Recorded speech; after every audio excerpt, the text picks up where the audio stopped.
There's going to come a point in time in your walk with Christ when you're going to be forced to say, Jesus, following you is just too hard. Doing what you require of me is just too difficult. I can't do it on my own. And this is likely what St. Peter thought in today's gospel.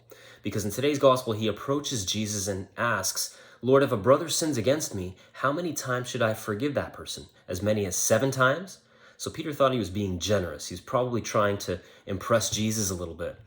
But Jesus responds. He says, not 7 times, Peter, but 77 times. Now, we're not meant to take that literally, but here's the way we're supposed to interpret that. Jesus is saying to Peter, basically, Peter, take what you think is just barely humanly possible, multiply that by 1,000, and that's what I want you to do. That's what I'm requiring of you as my disciple. Now, what kind of human being is capable of doing something like that? What kind of human being is capable of forgiving not just a friend, but an enemy something like 77 times, or basically an infinite number of times, especially when the hurt is really deep?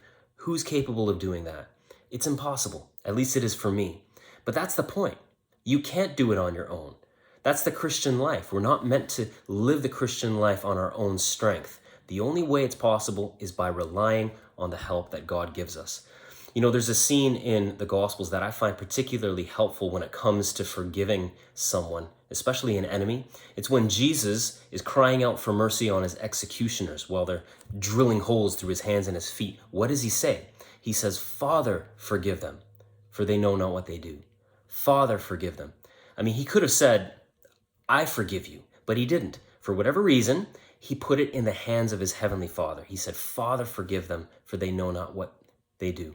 So here's an invitation. When you and I feel that it's too difficult to forgive someone, some particular person in our life perhaps, try using the words that Jesus used on the cross when he said, Father, forgive them.